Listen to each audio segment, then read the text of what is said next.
તો વલસાડ જિલ્લાના ઉમરગામ તાલુકામાં કરોડો રૂપિયાની પાણી પુરવઠા યોજના આજે પણ લોકો માટે અધૂરી સાબિત થઈ રહી છે।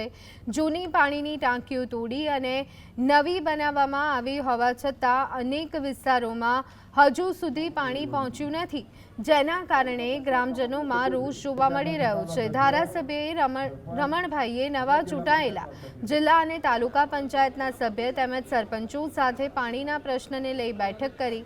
પાણી પુરવઠા વિભાગના અધિકારીઓએ લોકોના રોષને જોતા ફરી એકવાર ટૂંક સમયમાં પાણી શરૂ કરવાની ખાતરી આપી। જોકે હજી સુધી રેલવે તંત્ર તરફથી પાઇપલાઇન નાખવાની મંજૂરી બાકી હોવા છતાં લોકોને આશ્વાસન આપવામાં આવી રહ્યું છે। છેલ્લા 5 થી 7 વર્ષથી માત્ર બેઠકો અને કાગળ પરની કાર્યવાહી થઈ રહી હોવાના આક્ષેપની વચ્ચે નવા ચૂંટાયેલા સભ્યોએ પણ પાણી મુદ્દે ધારાસભ્ય સમક્ષ રજૂઆત કરી હતી। नाराजगी तो सर बहुत है केम के पाछला अमने 4-5 वर्षथी फक्त ने फक्त आश्वासन आपवामां आवे छे के पाणी आवशे आवशे आवशे पण आज सुधी कंईक पाणीनुं कंईक पण निकाल थयो नथी अमने अने घणा वर्षोथी अमे एना लीधे छे।